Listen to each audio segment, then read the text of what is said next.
Hello and welcome back to The Vision Mechanic.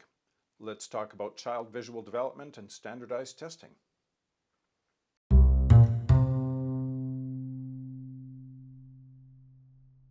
There is little doubt that our living and working environments impact on us in myriad ways physically and emotionally. This is so basic it almost pains me to say it. That said, as adults, we are more resilient and can deal with increasingly intense stressors over time.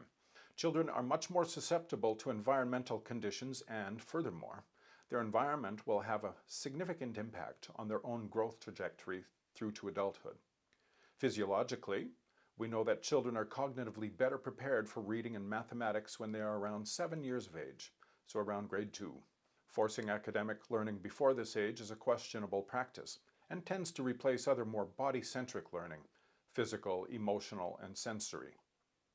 Excess stress in childhood will manifest in different ways, including use of drugs, appearance of disruptive behavior, confused thinking, emotional disturbances and impatience, and of course, drooping grades.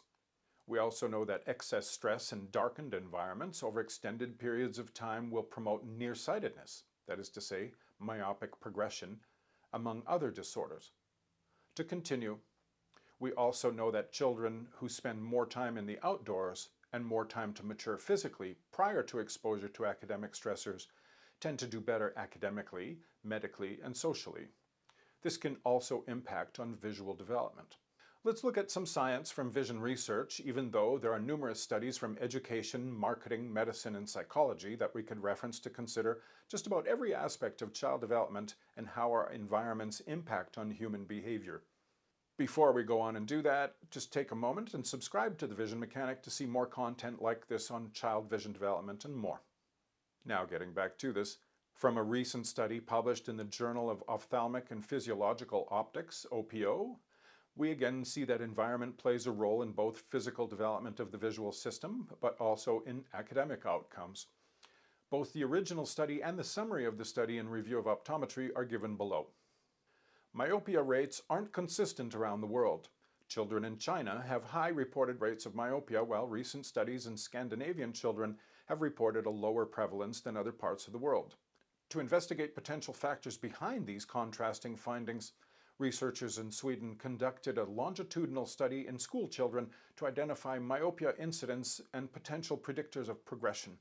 They suggested that educational pressure may play a role.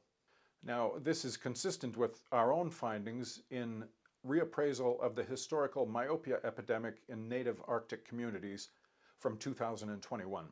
After reviewing the available published data on myopia prevalence in circumpolar Inuit populations in the 20th century, the most likely causes for the Inuit myopia epidemic were the combination of increased near work, from almost none to daily reading, and then the move from a mostly outdoor to a much more indoor way of life, exacerbated by fewer hours of sunshine during waking hours, the lower illuminance in the Arctic, and the extreme psychophysical stress due to the conditions in residential schools. It would seem that there's an ideal balance between our demands on our children's performance and their physical needs for unfettered growth in a nurturing, stimulating environment. So now, in contrast, let's have a look at what's happening in Alberta. From Lethbridge News Online by David Openko, with some paraphrasing, and the link is given below. Let's have a look. Elementary students in Alberta could soon be subject to more testing than usual.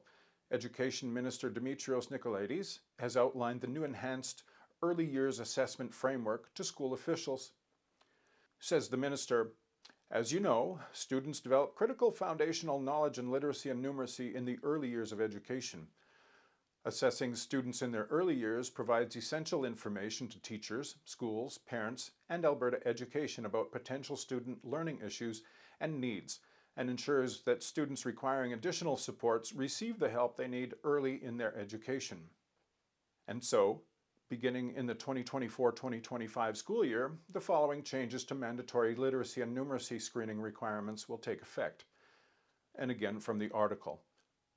Kindergarten, starting in January 25, screening will be required in literacy and numeracy for all students in January of each year.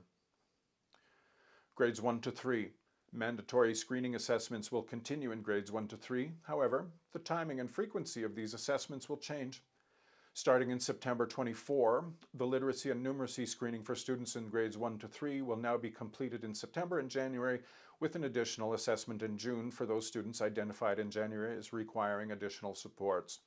The administration window to complete all screening assessments in these grades will be extended to 3 weeks. In grade 3, student learning assessments will be permanently discontinued and will no longer be available for use. In grades 4 and 5, starting in September 2026, screening assessments in literacy and numeracy for students in grades 4 and 5 will be introduced. Further information about this requirement will be shared at a further date. In grade 6, provincial achievement tests for students in grade 6 will continue to occur in May and June. Now, Dr. George Georgiou, a professor of education at the University of Alberta, says research shows that there should be early screening and frequent monitoring of children's reading and math performances. And he says, and I quote, "Alberta's new framework for early learning assessments is perfectly in line with this research. Early screening and monitoring of children's literacy and numeracy skills is a human right, and I'm happy to see Alberta's government prioritize this." The Alberta Teachers Association, however, is opposed to the new testing requirements. As President Jason Schilling says, "When so many kids are falling through the cracks, we need to be giving them a safety net instead of measuring how fast they're falling. Teachers don't need a test to identify which students are struggling. They need smaller classes and more supports to get those kids additional help." Previously, he explains, that children would leave elementary school having completed 10 standardized tests. Under the new system, that could more than triple to 32. Schilling adds that the time and energy required by teachers to administer tests takes away from the time in which they could be helping children to learn. While the government claims to have listened to experts, it's clear they did not hear what actual teachers had to say, Schilling says. Politicians and bureaucrats who have little knowledge and experience of the realities of Alberta's classrooms might think this is a great idea, but teachers who will end up spending hours administering tests and preparing students for them in September, January, and June do not. It appears the ATA president believes that a better approach would be to respect a teacher's professional judgment and allow them to determine which students could benefit from additional assessment and when. My impression is that while Mr. Schilling is speaking in his role as advocate for teachers and advising, not surprisingly and with good reason, that while testing might have some statistical benefit for research purposes, it adds to the administrative burden of schools, inflates costs, ignores the results and findings teachers already provide, and literally provides no benefit to students, parents, or taxpayers.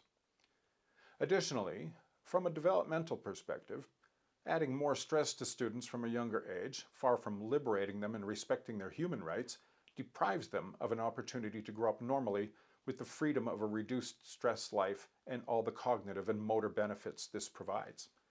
Adding this stress, and the stress of standardized testing generally, without ensuring child vision needs are assessed and addressed, is arguably the real threat to human rights.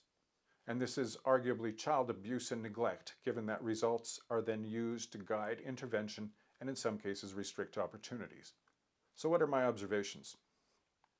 Number 1. We know that standardized testing does not, as a rule, lead to improvements in outcomes, and this according to the Canadian School Boards Association and prevailing research findings. Number 2, teachers are already testing students constantly, including formative and summative evaluations based on curricular standards and with children tested against their peers. Teachers are specifically trained to do this for reasons of remediation and reporting results. Number 3, all testing is now done with no regard for visual functional status except for an extremely limited view of what visual dysfunction disability is, and this leaving out the vast majority of children who suffer with visual impediments to learning and development. When I say all testing, this is routine daily testing in schools, standardized testing, and formal testing done in research and in clinical psychology practice. So literally, the current understanding is you're either blind or you're fine, and this amounts to neglect in a legal and clinical sense. Finally, number 4, Alberta education has no policy on child vision. While standardized testing is burgeoning at great cost and speed, there are countless young learners who struggle with vision who will be impaired during such testing. And finally, my conclusions. The current plan to add to the current load of standardized testing does not appear to have any foreseeable benefit to child learning, development, or academic outcomes. This at an added cost to schools and taxpayers. Number 2, there may be some relative benefit in research in probing such young learners, but this would be strictly academic. Number 3, the Minister of Education maintains that students develop critical foundation knowledge in literacy and numeracy in the early years of education, and assessing these students in their early years provides essential information to teachers, schools, parents, and Alberta education about potential student learning issues and needs, and ensures that the students requiring additional support receive the help they need in their early education. Now again, I could not agree more, which is why I wonder why the fixation on muddled statistics and zero attention to basic child needs. Lastly, number 4, the province would likely see greater return on investment in additional teachers and funding for physical development over computer and software evergreening. This is not new, nor will it ever change, so long as education remains focused on statistics and digital instruction. That's all for today's video. Feel free to share your comments and questions below. If you enjoyed this video and found it helpful, please feel free to subscribe to The Vision Mechanic and give this video a thumbs up. Thanks again, and thanks for watching.